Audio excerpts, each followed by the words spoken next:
प्रणाम। दुनिया आत्माओं की महिमा गा रही है। वास्तव में आत्माएं कौन है और आत्माएं कब आई? अब ये भेद जाने की आत्माएं कौन है और गोपियां कौन है। जिनको गोपियां कहते वही आत्मा। और गोपियां कब आई थी? द्वापर के अंदर। और माला उनकी आज कलयुग के अंदर भी जप रहे हैं गोपियों के नाम से। आखिर गोपियां कौन थी?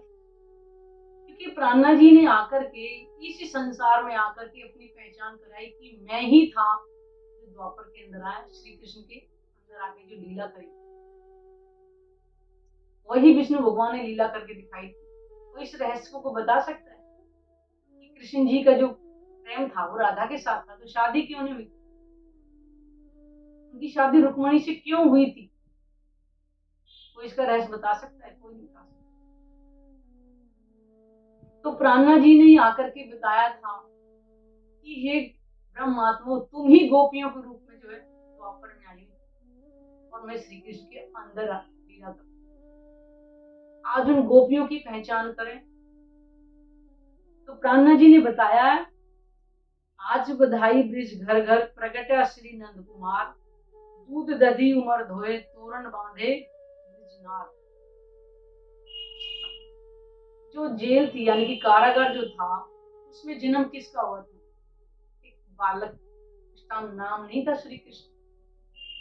वो तो गर्गाचार्य ऋषि जी ने 6 महीने के बाद नाम रखा।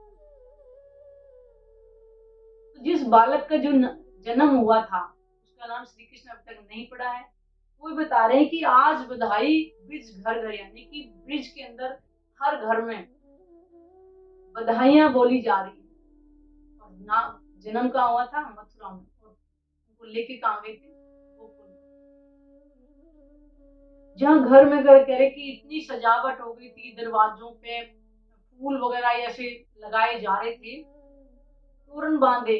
पहले कहते ना कागज की वो पत्रियां सी होती थी, इसे रस्सी में बांध बांध करके सजाया जाता था पुराने जमाने में। घर घर में इतना उत्सव मनाया जा रहा है। और जो गोपियां थी वो सुबह के समय यशोदा मैया को बधाई देने के लिए आई। बताइए, जबकि वो गोपियां तो कोई 14 साल की, कोई 15 साल की, कोई 12 साल की थी, और वो पैदाइश से क्या कारण?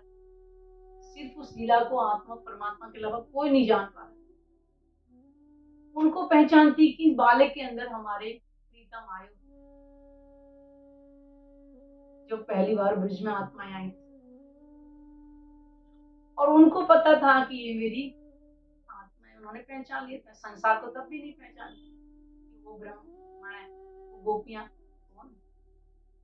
यही प्राणा जी ने बताया था आत्माओं को इस संसार में आज से 400 वर्ष पहले, जब ये वाणी का अवतरण जगह जगह हो रहा था। क्या दीप बंदर, सूरत, यहाँ दिल्ली में भी आए थे प्राणा जी विक्रम संवत 1735। हरिद्वार में भी विक्रम संवत 1735 में दिल्ली होते हुए जब उदयपुर गए तो उन्होंने स्वयं पहचान के ब्रह्मात्मा तुम ही द्वापर के अंदर गोपियों बन के आई। और गोपियों की जो इच्छा थी जन्म मरण सुख दुख क्या होता है, क्योंकि वो खेल उन्होंने पूरा ब्रिज के अंदर नहीं देखा था। उन्होंने केवल 11 साल और 52 दिन की देखी। उस समय कहते हैं कि 12 वर्ष की आयु में किसी के घर में कोई मौत नहीं हुई, उन्होंने कोई दुख नहीं देखा। एक रास जो अखंड महारास, भागवत पुराण के अंदर 2 रास का वर्णन है, एक रास एक महारास।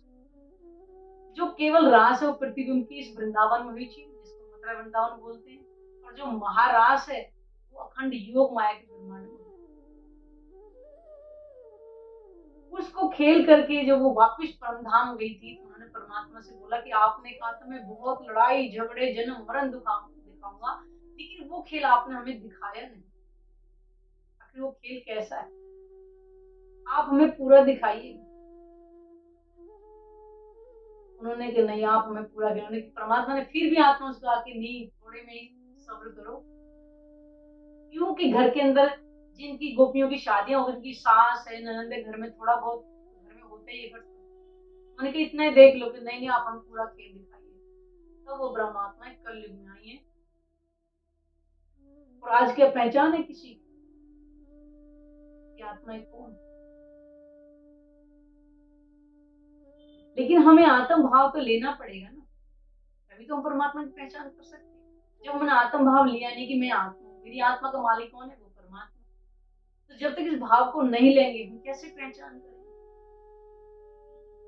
वो ब्रह्म आत्माएं जो द्वापर में भी आई थी, कलयुग के अंत में आई है, 400 वर्ष हो गए आए हुए।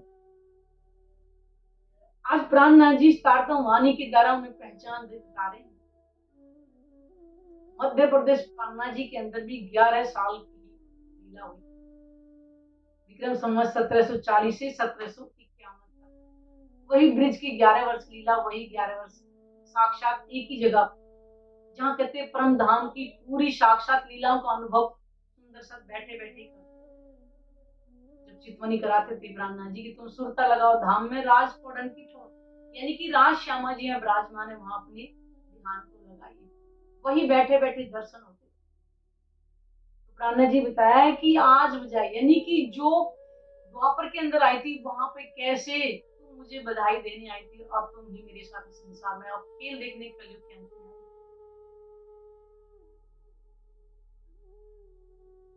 तो आज हम तारतम वाणी के द्वारा प्राणनाथ जी कौन है, वो गोपियां कौन है, उनकी पहचान करेंगे।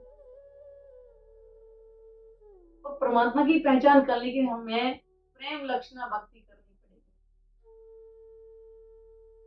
आत्म भाव लेकर कि मैं आत्मा हूं। जब तक मैं आत्म भाव नहीं लेंगे तब तुम्हारे अंदर प्रेम कैसे आएगा, और कैसे हम उस परमात्मा की पहचान करेंगे?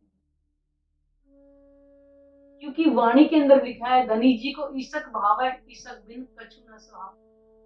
ये ना कहीं कोई जन धनी पाया ईसक बिन, यानी कि उस परमात्मा को बिना प्रेम के प्राप्त नहीं कर सकते।